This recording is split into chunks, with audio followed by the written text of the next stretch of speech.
I'd like to bring the meeting of June 24th. Ask if anybody besides LCAT is recording the meeting. Shirley? I Shirley Tancredi for the minutes. Okay. Next. Okay. I'll make a motion that we approve the minutes of the June 11th, 2014 meeting. I'll second that. Okay, any further discussion? All set. All in favor? Aye. Any opposed? There's also an executive section. Okay, I make a motion that we approve the executive minutes of June 11th, 2014. Second. Sleep it over Any further discussion? All in favor? Aye. there. Aye. Any opposed? All good. It's a beautiful thing. Turn it over to you, Bob. Okay, I have just a couple of things to report on tonight, then I'll turn things over to Bruce and John to get into. First is I just want to report that we are winding up the fiscal year end, one of the more stressful times of year, particularly for Ms. Tancredi. With her careful oversight, we are going to get to the end of the year without exceeding and under budget as we need to and we should. This year, as I understand it, the budget closeout process started a little bit earlier than some years, so Yes. we were required, as of last Thursday afternoon, to have all bills in for fiscal 14 in order to qualify for fiscal 14, other than bills that we could encumber, such as diesel bills, power bills, things like that, that tend to lag into the next fiscal year. So basically, we're pushing hard to get everything and get everything shut down by the end of last week. And again, it was successful, and we're under budget as we Awesome. should be. Good.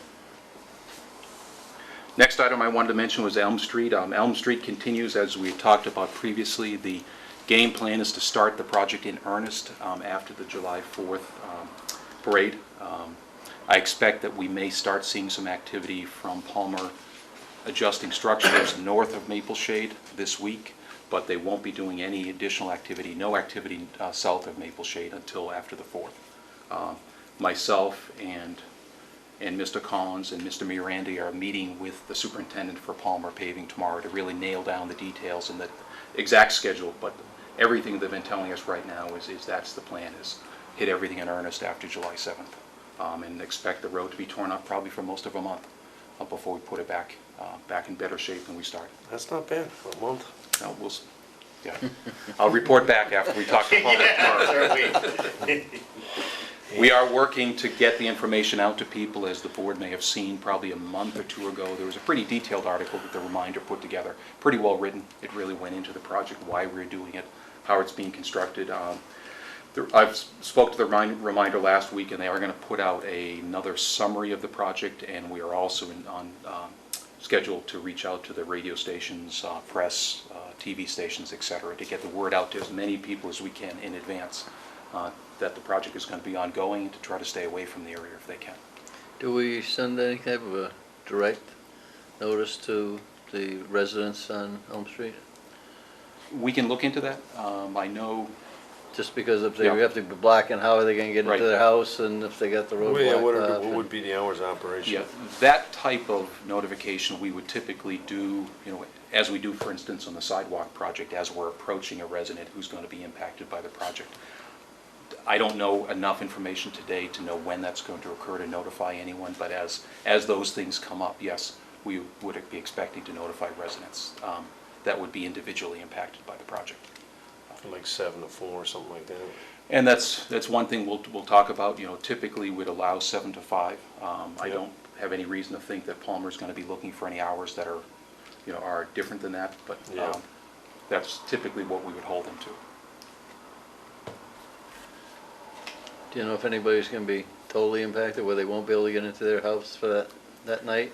No, definitely should be no cases where no one is blocked completely. There will be times when people are blocked because there might happen to be a piece of equipment in front of their driveway. The most critical part of the whole project is when we're putting down the final top course, and we really want to keep people off that until the temperatures drop to the allowable level, so as not to impact it. That'll be happening a number of weeks from now. Up to that point, there'll be construction equipment, there'll be reclaiming equipment, there'll be paving equipment that'll be going up and down the street, and again, I'm certain it will impact people, but only intermittently, as they're working in localized areas. So we will have more information as of tomorrow, and as we have more information, we'll get that out to the residents and to the press and the board as well. I did want to let the board know, and I think most of you may have already seen it, that we have mailed out the Consumer Confidence Report to all residents in town, as we have over probably the last dozen years or so. I think most people have become pretty used to getting those mailings. I think we had one telephone call last week, and as far as I know, that's the only call that's come in, wondering what it was all about. Was it notification that there was any problem with the town's water, and we let the resident know that in fact it was to document that we comply with all requirements and all regulations, and provide information that forward information essentially that we're provided from the city of Springfield regarding the quality of the water. And that seemed to address the residents' concerns. They thought it might have been a boil water order or something like that, and we advised them that it wasn't. It was strictly informational only. The next item I had on the agenda was to award a recommendation to award the Maple Shade Elm Street Signal Project. As we talked about at the last meeting, we only received one bid from Daigle Electrical Construction Corporation. They're a well-known signal contractor. They're doing a number of signal projects in the city of Springfield right now. They're based in Woburn, Mass. Before I made any recommendation, I told the board that I wanted to, take a look at why might we have only received one bid, and also take a look at what could we do to reduce the cost of the project, given that the one bid that we did get came in over the approved budget for the project, so there was no way for us to move forward. I spoke both with Nagel Electric and with Northrop Electric, who does all our signal service work in town. And in speaking with Northrop, they got down to the wire. They had put their pricing together. They indicated to me that their pricing was very similar to Nagel's pricing. That gave, sort of reassured me that we weren't looking at price that had been thrown in by somebody that was, out of the ordinary. Northrop indicated there were really two reasons why they didn't ultimately submit a bid. One is their preference when they do a signal project is to completely replace the signal, including all the guide poles, mast arms, if there are mast arms, etc. And when we started this project, we made a point, because the budget was limited, to indicate that we were not going to replace the guide poles. The guide poles are 20 plus years old at this point. However, they're still intact. They're still of reasonable size and capacity. They're not the latest standard that the Federal Transportation Department might require if we were building a new highway, but we felt that they were very serviceable, very workable, and no need to take them out and replace them with brand new equipment. So we specified that the poles were to stay. That was one of the reasons, again, that they don't like to do 3/4 of the job. They like to do it all or nothing. And then secondly, they had budget concerns. They indicated that they didn't want to submit a price that they knew was going to be over the town's budget, and for those two reasons they pulled back and ultimately decided not to submit a bid. I've seen some of these new poles on some new projects. They're just so big. Yeah. They're just unbelievable. I mean, I can't believe. These things are, Right. yeah. Those seem like they got plenty of service life left in them. That was our feeling. During a tornado or hurricane direct hit, might that pole come down? Yes, it might. But lots of other things are going to come down at that point. That won't be the only thing we're worrying about. Right. So again, given that budget was limited, we made the decision not to invest. Probably would have been another $40,000 or $50,000, because the foundation requirements of those poles are very significant these days. As an example, you're putting down a reinforced concrete foundation that's about 20 foot deep, 4 feet in diameter, to support those large poles. So, recognizing that, or feeling the price that we received from Daigle was reasonable for the scope involved, based on talking with Daigle and talking with Northrop, then the question was, how could we repackage this project and make it affordable by the town? And what we talked to Daigle about, we said, we asked them, go back and think about what things do you think the town could do to reduce your cost? And they came back fairly quickly with essentially having the town do what they would call the civil work, which is most of the below ground work, putting the conduit in, installing the concrete foundations, the other types of things that are necessary for the signal They would still have unit responsibility because all the wiring, all the functionality of the system remains theirs. We would put the conduits in the ground. We would install the precast concrete foundations that they provide to us, that meet specification, but we would do that work, and they would come in with their staff and then do the wiring, do the signals, do the control cabinet, do all the, the more sophisticated portions of the project that really are key to making the signals work properly. And based upon that, they offered a credit that would bring the project down to the available budget. Their bid was $166,660, 166,660. They offered a credit of $61,500, which would bring the project cost down to $1,005,160. If the board is in agreement to award to Daigle, the next step would be to have Daigle draft and sign a change order concurrent with them signing the contract, so that the town would then execute the contract and execute the change order at the same time, so that both of things would come within the available budget. We don't want to execute the contract and then execute the change order later. We would execute the two of the documents simultaneously. I think it makes sense. Yep. I mean, it all sounds like it's within the scope of something you guys can handle. Certainly, certainly. Okay. And let me see, two other items just for general information. Is that, can I go back to that for a second? Certainly. Is if it seems like we're in agreement with that, is the timing gonna have an effect on the construction, or? It won't. We have talked to Daigle about their availability to get in, and what we've talked about previously is that the key thing that needs to be done is once the road is reclaimed and the pavement, once the road is reclaimed, we need to get in there and install the conduit. We have to install the conduits. We also have to do some of the concrete ramp work at that intersection. So that's going to be a very important priority for us once the reclaim work is done. We might have a week, maybe, week and a half type of thing to get in there, get that conduit in.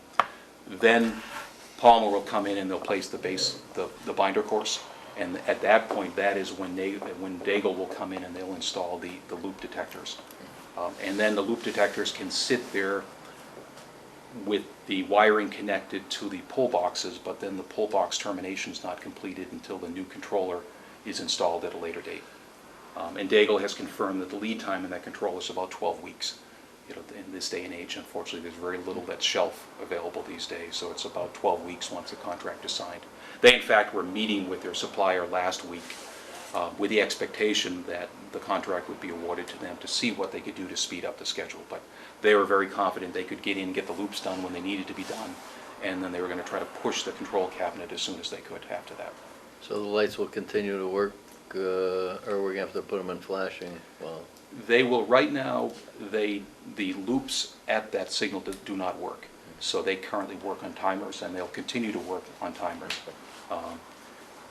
Once the controller is disabled, as they start to dismantle the existing equipment so they can install the new equipment, they will then will drop the stop signs at that point.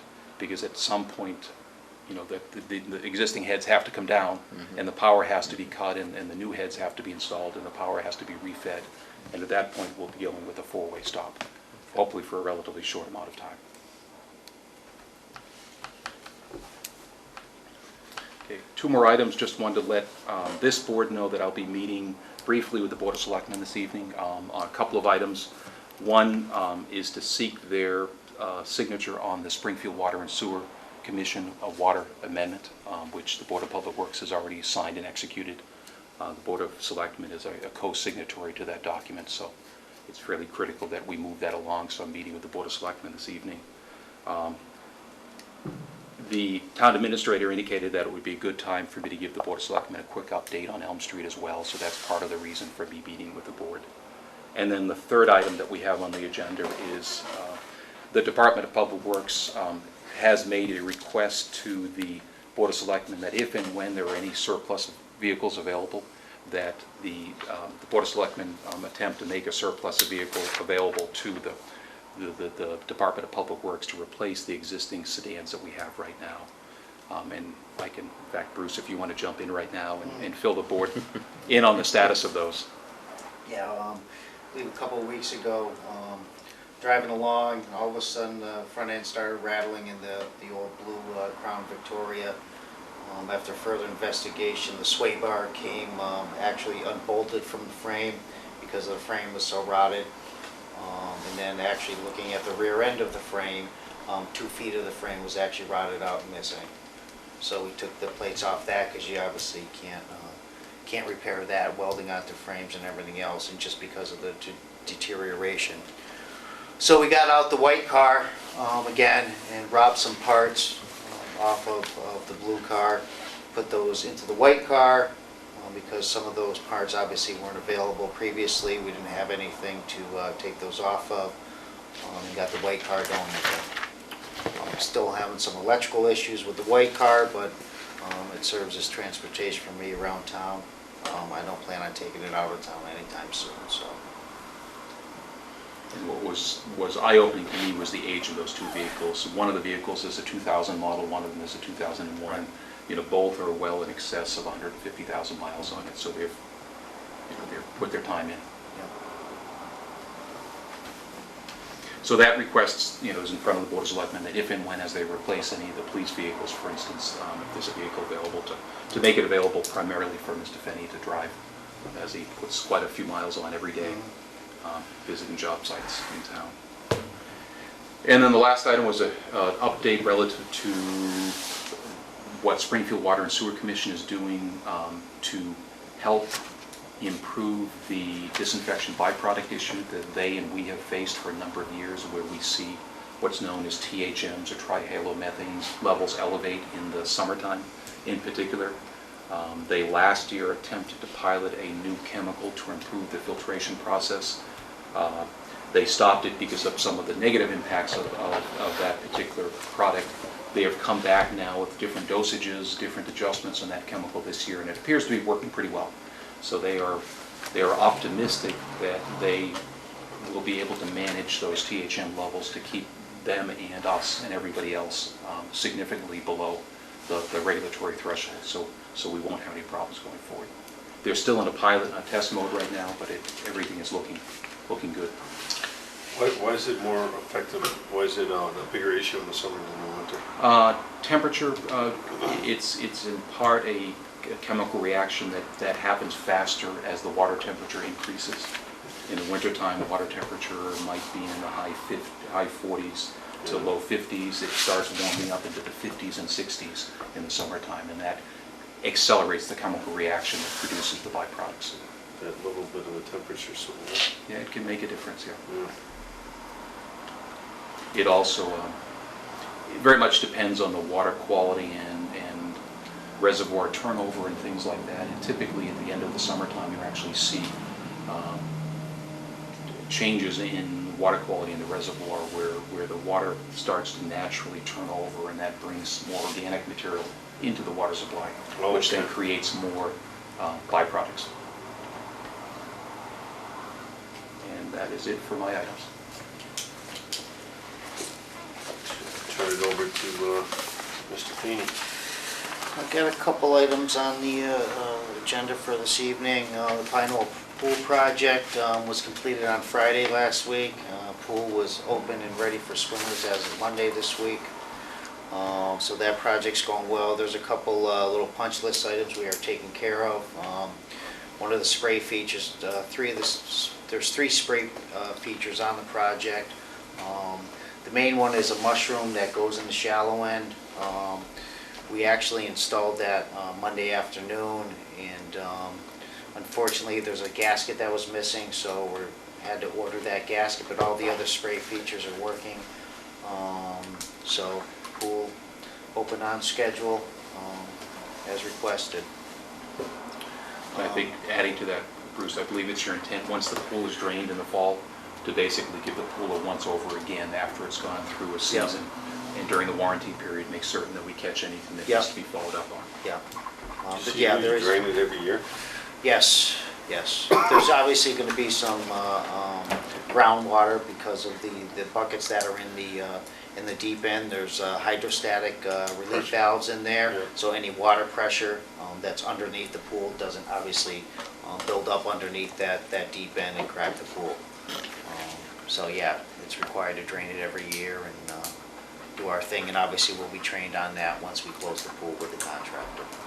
So if the hydrostatic, if the pool's empty and the hydrostatic pressure comes up, where's the water going? It's gonna go inside the pool. In the pool? Through the buckets, there's two main buckets on the deep end of the pool. So, that's how it's supposed to work. So it doesn't, it can't build up any pressure. Exactly. So like you said, the Is kids are there a way enjoying, of testing those? excuse me? And will there be a way of testing those and know they're functioning? I'm not sure yet. Assume they just work off of pressure. They're underneath, obviously, inside the buckets in the deep end. Yeah, I mean, I'm just thinking if the water table's rising and lower and if it get filled with silt, Right, how would we know that they're not working? right. I'll have to obviously look at that in the as-built and Yeah. what's required if there is any maintenance on those items once the project is closed out. And you'll be getting training on those this fall? once Yes, they're accessible absolutely. The again, whole so- closing process, Okay. everything that needs to be done with that system. So, the next item on my agenda is, obviously, school got out last week, so we are conducting our annual inspection services throughout all our buildings, fire sprinkler systems, fire alarm system, PA system, clock systems, extinguishers, acid pits, Vita root systems, air filters, the whole 9 yards. So it's going to be a busy time of year, and I do have a lot of requests from the school department, projectors and outlets for air conditioning for certain students at the high school. So it's going to be busy. Obviously the tennis courts too. We'll actually start taking down the fence next week, get that all down. That's part of one of our responsibilities. And following week after the fireworks and 4th of July, construction's supposed to start on that project. So it'll start almost the same time as Elm Street, then, huh? Yeah, and actually my Meadowbrook electrical upgrades too. Everything starts on July 7th.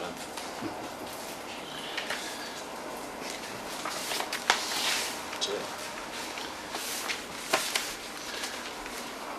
Mr. Collins.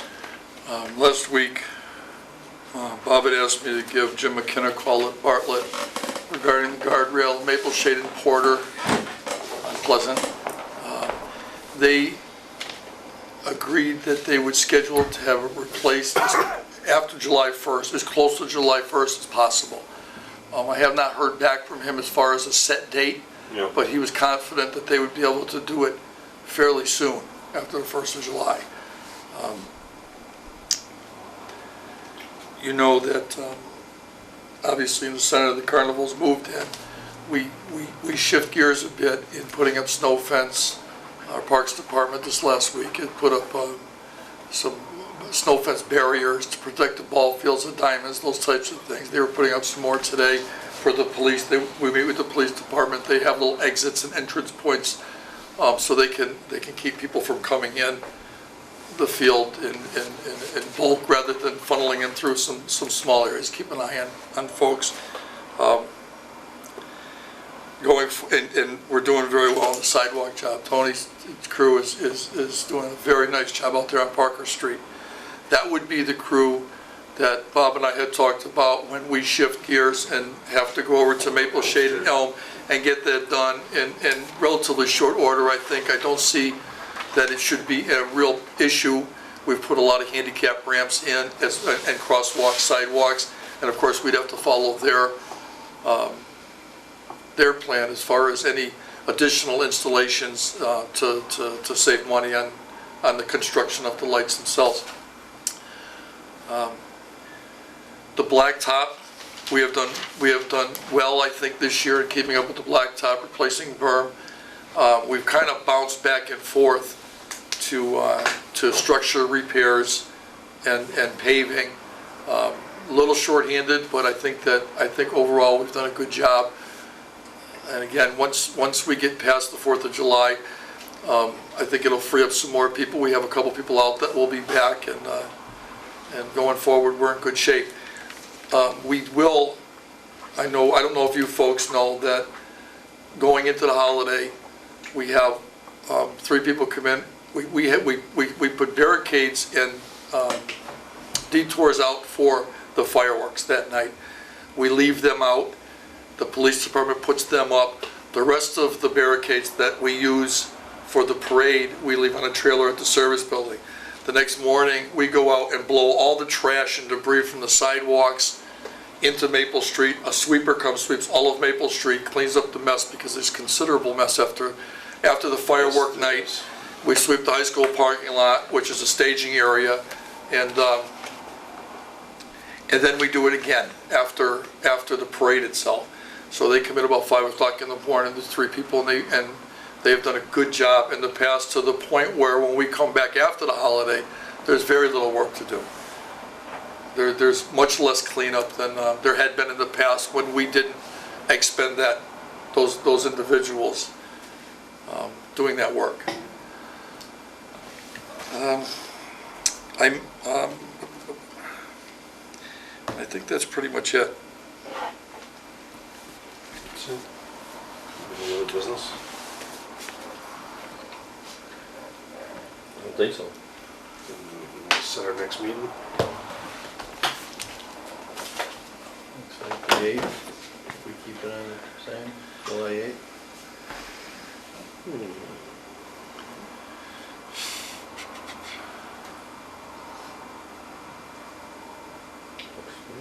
Works for me. July 8th. It's a place to be. Ready for a motion to adjourn? Adjourn. Motion to adjourn. Second. All in favor?